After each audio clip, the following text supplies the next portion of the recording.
Hello students, let's move for the history lesson number 6, that is the first war of Indian independence. Okay, so this is a very important war in Indian independence or in the freedom struggle. In the freedom struggle, it is a very important war.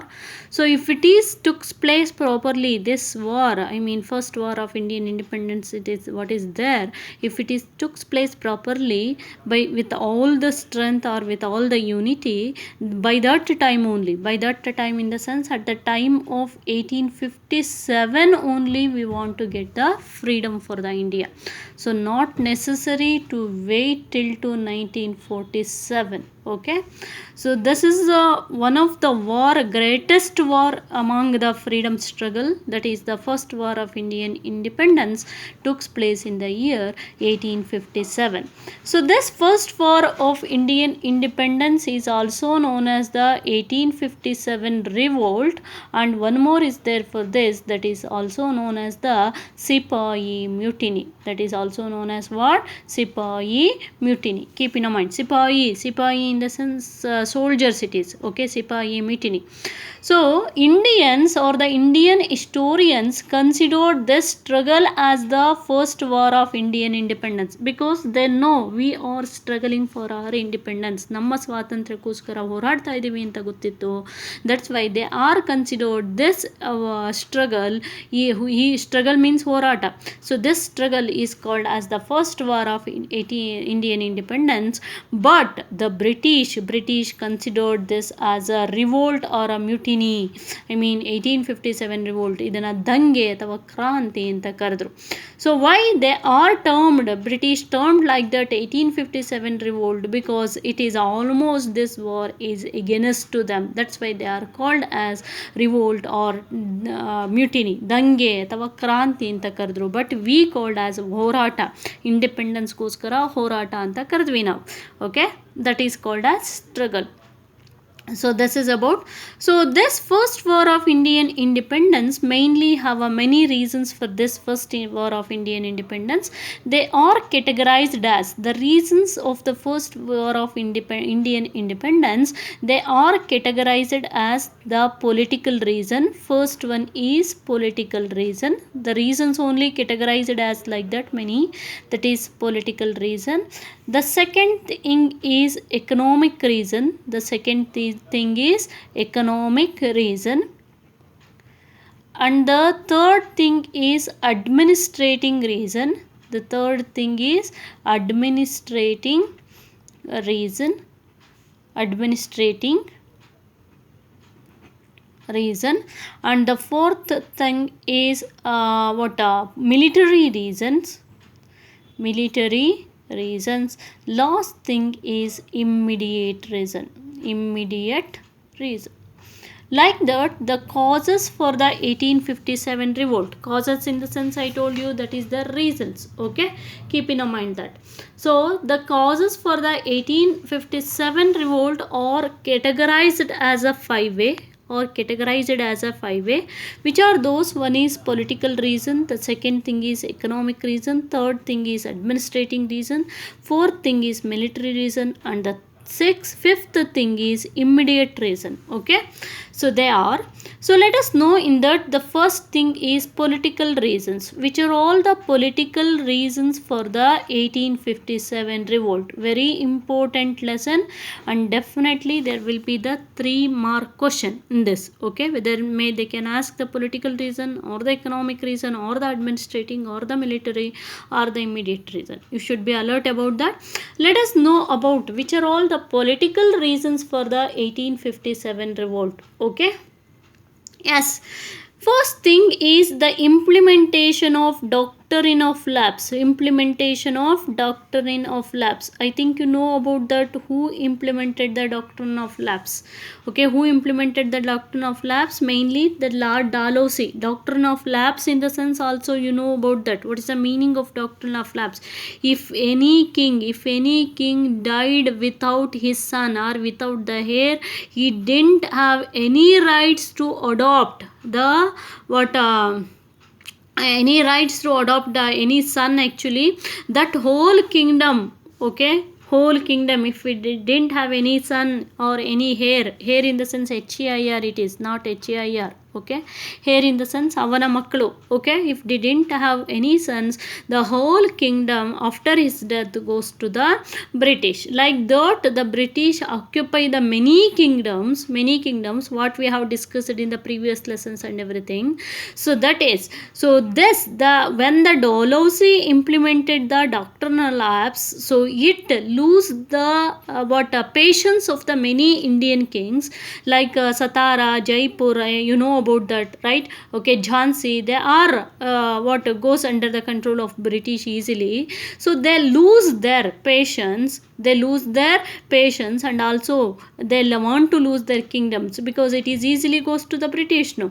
So that's why those many of the almost 50% of the kings fight against the, make a mind towards to fight against the British, towards to declare the first war of Indian independence, or the 1857 revolt against the British. That is the main thing, first thing, which is that implementation of doctrine of lapse makes the many kingdom to lose their patience, and they started to revolt against the British. Okay, which are those? The example I have given, that is the Satara, Jaipur, Jhansi, Udaipur, Sambhalpur. We have discussed about that in a previous lessons only. Next, the one more thing is Dalhousie cancelled the princely titles of Tanjavuru. Dalhousie cancelled the princely titles of Tanjavuru. What is mean by princely titles? Princely titles in the sense, I told you this thing also about that. The kings of some regions or some areas is given called by the particular name. That is, if you have taken an example, Mysore kings are called Odayars, and the Maratha kings are called Peshwas, like that. Okay, Hyderabad kings are called as Nijamas. So those princely titles of Tanjavuru, and also the Nawabas and the Carnatic Nawabas was taken back. Okay, it was taken back. Okay, so for that sake, the Tanjavuru kings and the Nawabas make a mind to fight against the British at the War of Indian independence, or 1857 revolt. Okay, because that is only the main status of the kings. Okay, if they has taken back the princely titles, the Dalhousie, that their status and everything has removed. Okay, so that thing, and also along with the British dethroned the Mughal and the other kings. Dethroned in the sense ಕೆಳಗಿಳಿಸಿದ್ರು. Okay, dethroned the Mughals. I think you know about that. Mughals are completely, almost 70-80% of the North India was ruled by the Mughals. We learnt already in a 9th standard only. Akbar, Babur, Shah Jahan, Jahangir, those are all the Mughal emperors. Okay, almost 90% of the India was ruled by the Mughals. So when the British occupied or declared a war against the Mughals, by that time they completely dethroned the Mughals and also the other kings So this made the kings, many of the kings, to fight against the British in 1857 revolt. And by that time, when they has dethroned the many other kings and many other states or the regions where goes to the control of the British, by that time many of the soldiers became unemployed. Okay, many of the soldiers became unemployed, ಕೆಲಸವನ್ನ ಕಳ್ಕೊಂಡ್ರು. Okay, so these were the political reasons for the 1857 revolt. Very important. I'll repeat again. You have to note down the point. That is, due to the doctrine of lapse, implementation of doctrine of lapse makes the many kingdoms to lose their temper, and temper means patience, and also to lose their kingdom. That's why they started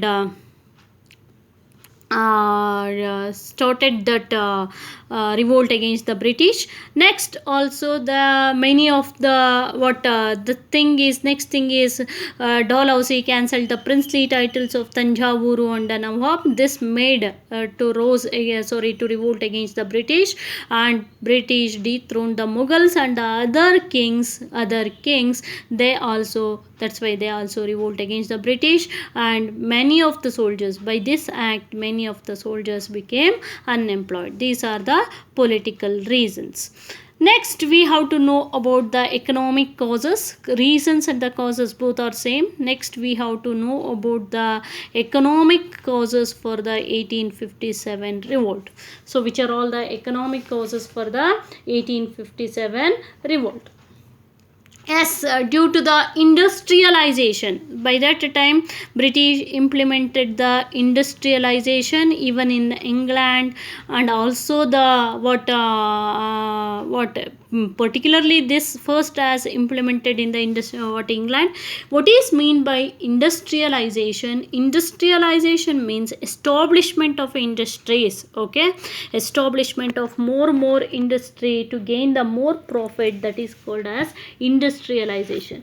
So this industrialization first took place in England. In which country it took place? That is in their land, I mean English land, that is the England. Okay, so by that time the British offered for the Indians to provide only the raw materials. Okay, ನೀವು raw materials ಮಾತ್ರ ಕೊಡಿ ಅಂತ offer ಮಾಡ್ತಾ ಇದ್ರು. Okay, for a less cost, very less cost. Okay, then they has took the raw material from India to the England.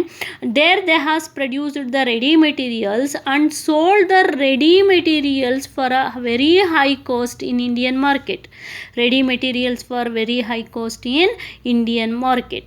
So this made the Indians, okay, and also by this time when they started to sell the ready materials, by that time everyone most attracted, if they are high cost also everyone is attracted for the ready materials. By that time the handicrafts and the small industries what are there, like ಅವಾಗೆಲ್ಲ ಮಗ್ಗವನ್ನು ನಡೆಸ್ತಾ ಇದ್ರು. Powerloom ಇರಲಿಲ್ಲ, ಕೈಯಿಂದನೂ handloom it is. Okay, handicraft and the industries, small scale industries are diminished. Okay, and they are becoming unemployed, and many of the workers of those handicraft of the small scale industries becoming unemployed, and many of them are suffered with the hunger also. Hunger in the sense they are not getting food, even they are suffered to get a food also. Their life has become very pathetic. Whose life? The handicraft and the small scale workers life, because they didn't have an opportunity to produce the any materials, because the raw materials also took by the British for a very less cost, and the ready materials what they sold, so they didn't have any work to do, because everyone almost the 60-70% of the people attracted for the ready materials. So that's why they didn't have any production. That's why they are becoming unemployed, and they are suffered a lot. Even they are not getting food also. They are financially become very pathetic. Next, along with that, British imposed the heavy tax on the sale of Indian goods. This is also, so if they want to sell anything in a market, okay, they can sell for their things for the high cost. But if they want to sell anything in a Indian market, the British imposed the heavy tax. ತೆರಿಗೆಯನ್ನು ಕಟ್ಟಬೇಕಾಗಿತ್ತು.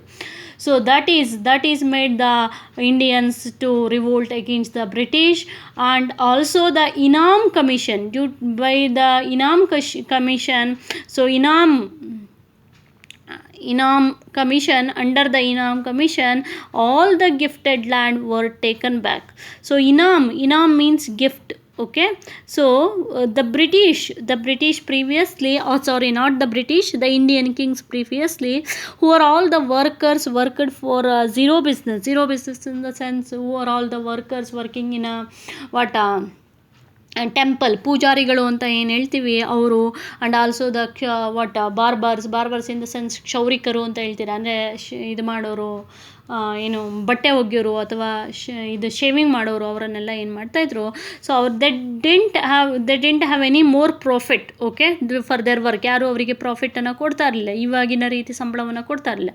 So by that time the Indians king has donated some gifted land according to the Inam commission, or they are also known as the inam land. Okay, they has provided the gifted land for them, for whom, for those workers like that, okay, who or did their work with the zero profit. Okay, for them they has given. So according to the Inam Commission, British implemented one Inam Commission. What the Indians king has given, gifted lands and everything, they are taking back. Okay, they are taking it back. This made the common people to revolt against the British, because they lose their lands. Okay, what is their for their earning, they lose that only. That's why the common people revolt against the British. Along with that, British imposed the heavy tax on the lands. Okay, heavy tax on lands, not only on goods, heavy tax on lands. This is a heavy tax on goods. Okay, so this is heavy tax on lands. So farmers want to pay the more tax. Farmers are suffered a lot to pay the tax. That's why the farmers also revolt against the British. These are the economic reason. Economic in the sense money reason, money, ದುಡ್ಡಿಗೋಸ್ಕರ ಬರುವಂಥ reason. Keep in mind, that is called economic reason. Political in the sense ರಾಜ್ಯಕ್ಕೆ ಸಂಬಂಧಪಟ್ಟಿದ್ದು. Okay, what are all the rules and regulations, what are there about that it is. Okay, economic reasons in the sense money. So one thing is due to the industrial, once again I'll repeat you have to concentrate on that, due to the industrialization. So what is there in England, so by that many handicraft and the small scale industries are diminished, they are vanished in the sense ಮಾಯವಾದವು ಅಥವಾ ಹಾಳಾದವು, destroy ಆದರು. So by that many of the workers became unemployed. Even they didn't have they are suffered a lot by the financial, and also they didn't able to get a meal, also proper meal. Their life will become a pathetic. And also British implemented the heavy tax on the goods, that thing, and British took the raw material for a less cost, and they are sell the ready material for the more cost. Then they have implemented the Inam Commission. According to that, the gifted lands were taken back. So then the British implemented the heavy tax on the lands for the farmers. By this, farmers suffered a lot. So these are all the economic reasons. Okay, that's why the farmers and the laborers and the workers and the industrialists who are there, a small scale and the handicraft, they are started to revolt against the British. Okay, so tomorrow we have to know about the another reasons. Till that, keep watching. Thank you all.